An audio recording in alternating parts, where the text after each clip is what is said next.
Hi, welcome back to My Mom Life. If you're new here, welcome. I'm Jordan, and today I am showing you how to make this Italian Easter bread. This is a sweet bread, and it is so delicious.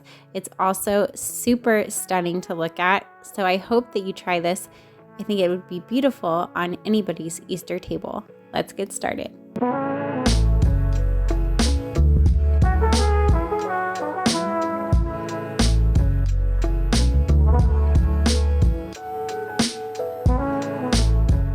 Here are the ingredients that we need to make this Italian Easter bread. So we're going to need 8 cups of all-purpose flour, 1.5 cups of milk. We're going to need 1 cup of butter melted, 1 teaspoon of salt.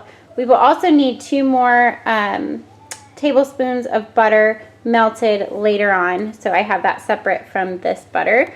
We need 1/2 cup of white sugar. And then here I have the zest and juice of 3 mandarin oranges, or you could do 2 regular oranges. I just had the mandarin oranges, so I did 3 because they were smaller.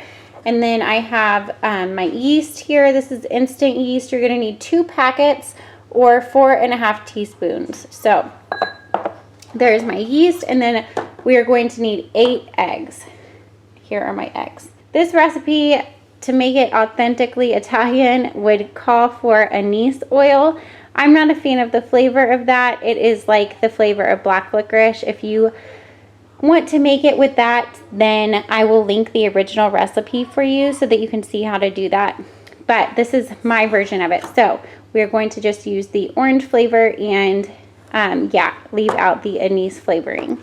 There are also a few ingredients for the glaze, but we will get to that in a little bit. So let's start with making our dough. All right, I have my stand mixer ready to go and my dough hook attachment that I'm going to use.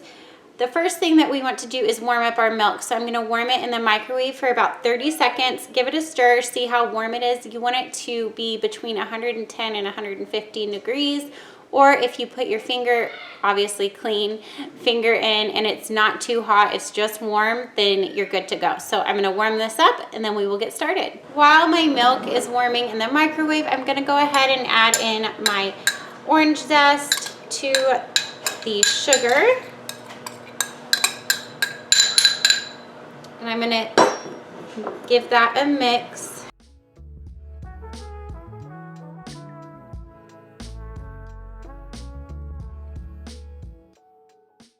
I will have the original recipe linked down in the description box for you, and I'll also have my version of it written out for you. So if you want to check that out, then it will be down in the description box. Okay, I have the sugar and orange zest mixed up. I'm gonna check on my milk and see if it is where I need it to be. My milk is the temperature that I need it to be, so I'm gonna go ahead and add it to my mixing bowl. And then I'm going to add in my sugar and orange zest.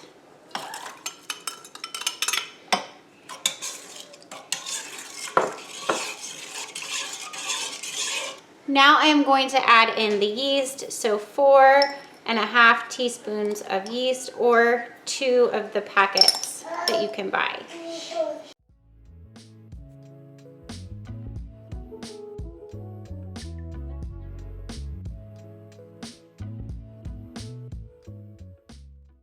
I went ahead and mixed in the yeast, and I'm going to let this sit and let the yeast activate for about 10 minutes, and then we will move on to the next step.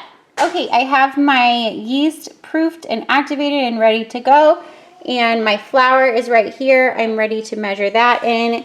I have my melted butter, my eggs are cracked and ready, and then this is my juice for my 3 mandarin oranges. So I'm gonna put my dough hook on my stand mixer, get it ready, and then we are going to measure in our 8 cups of flour, and then we will slowly add in the other ingredients.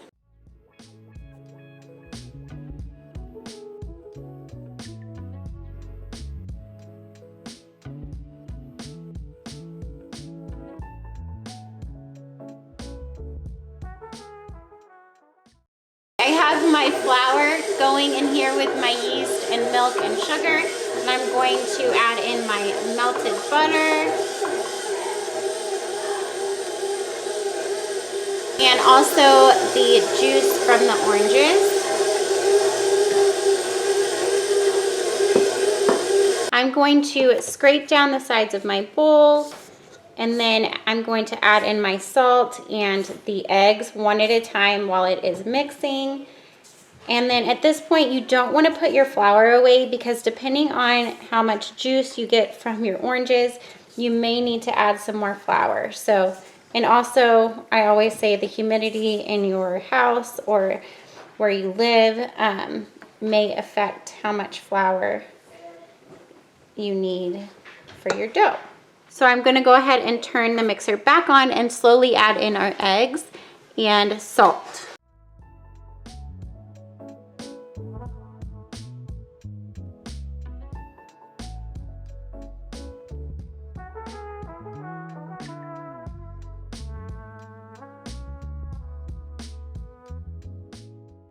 I have added all of the eggs in, and I can tell that I'm going to need quite a bit more flour. So I'm going to just add in a little bit at a time. You want to add in a few tablespoons at a time, because you don't want to add too much, because then it's just going to you're going to have to add more liquid, and then it's just going to completely change the texture of your bread in the end. So we're going to slowly add in enough flour until our dough comes together. Once we have our dough coming together, we're going to let it knead for about 5 minutes in the mixer. So I'm going to slowly add in some flour until it starts to pull together.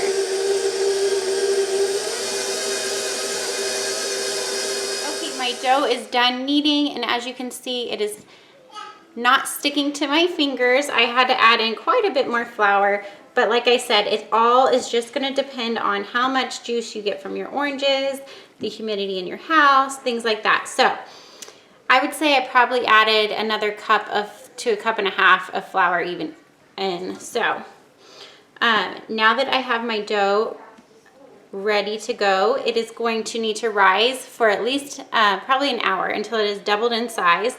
So what I'm going to do is I'm going to oil the bowl around. I'm going to kind of lift up and oil underneath my dough and then around my dough, and that's just going to keep the dough from drying out, and it's going to keep the dough from sticking to the bowl. So I'm going to do that. I'm going to cover it with a towel and set it in a warm spot to rise for about an hour. It has been about an hour and a half. I had to run an errand, so it has been sitting a little longer than an hour, and my dough has really doubled in size. So I'm going to go ahead and punch it down, and then we are going to divide it up and then braid our dough and get it ready to rise again. So this dough has to rise twice, and it's going to make, you could make 2 loaves with this.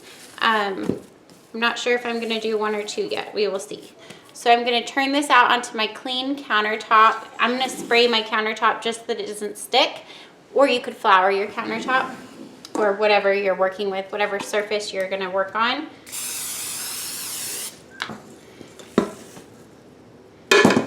And then I am going to divide this into 3 equal sections.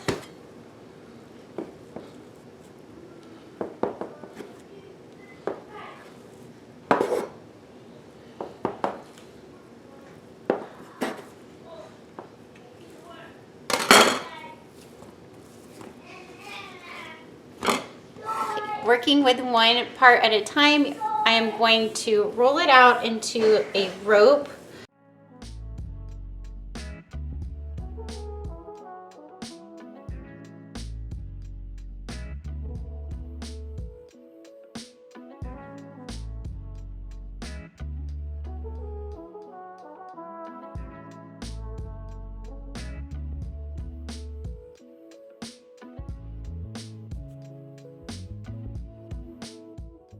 Here are my long pieces of dough. Now I am just going to braid them together. It's hard for me to get it all on camera because it's so big, but I'm doing my best. So I'm going to pinch these 3 strands together up at the top, or these 3 ropes of dough, and they're as even as I could get them. It doesn't have to be perfect. It will work out, I promise. And then we are going to just braid this like you would braid hair, I guess. So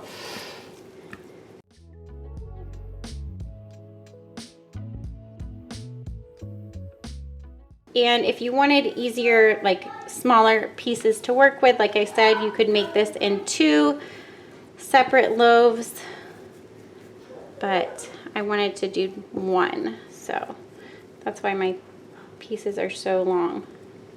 Okay, once you have it braided on this end, you're going to pinch this seam together also, and then we are going to form a ring with our braid. So I am just going to kind of do my best to pull it together.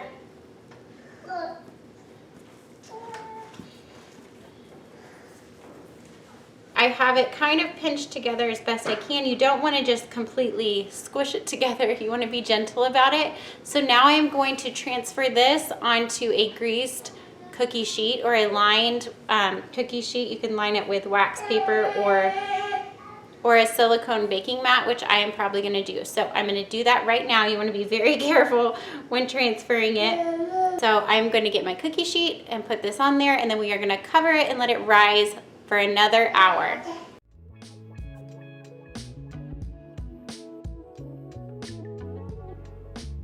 Here it is on my cookie sheet, so I'm going to, like I said, cover it and let it rise for another hour. Here is my bread. It is absolutely massive, but it is beautiful. I can see the little specks of orange from the zest. So instead of doing the melted butter, I'm gonna brush it with egg yolk. This is how I normally do it when I make brioche. So I just mix the butter, and I'm gonna go in with an egg wash, and I'm just gonna whisk these eggs up, and I'm gonna add in like a tablespoon of water to this, and then we will brush the top of our bread with egg wash. I think that'll turn out better.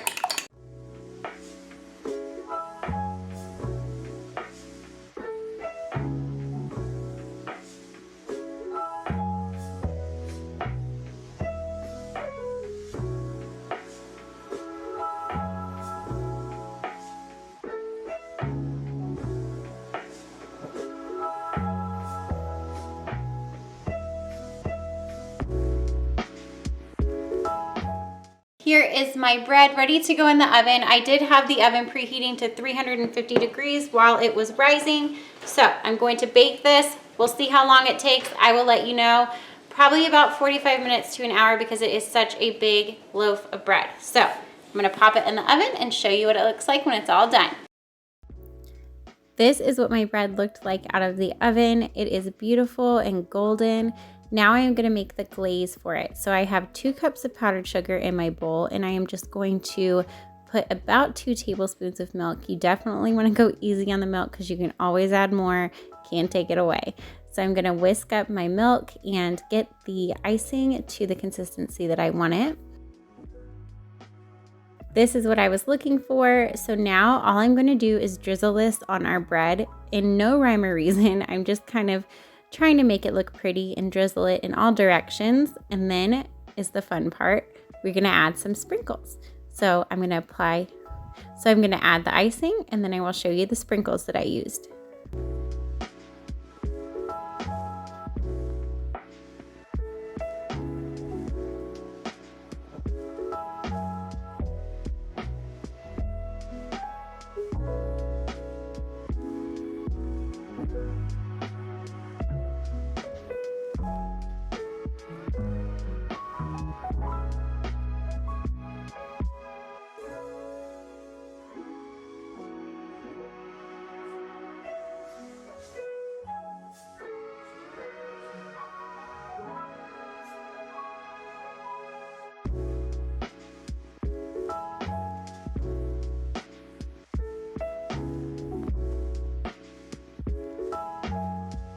These are the sprinkles I went with. Anytime I see this Easter bread, I see it with these sprinkles. So that is why I chose these.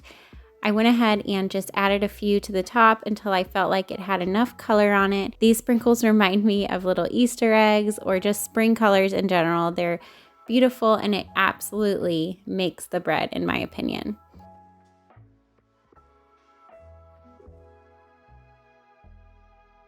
So here is our final product. I think it is such a showstopper. I think if you had this on your Easter table, your family would be so impressed with you. And not to mention, it's absolutely delicious. If you liked this video, please give it a thumbs up. And if you are new here, I would love for you to subscribe and stick around. I make all kinds of stuff on my channel, definitely a lot of food videos and some mom stuff. So stick around if you're interested in that. And I will see y'all in my next one. Bye, guys.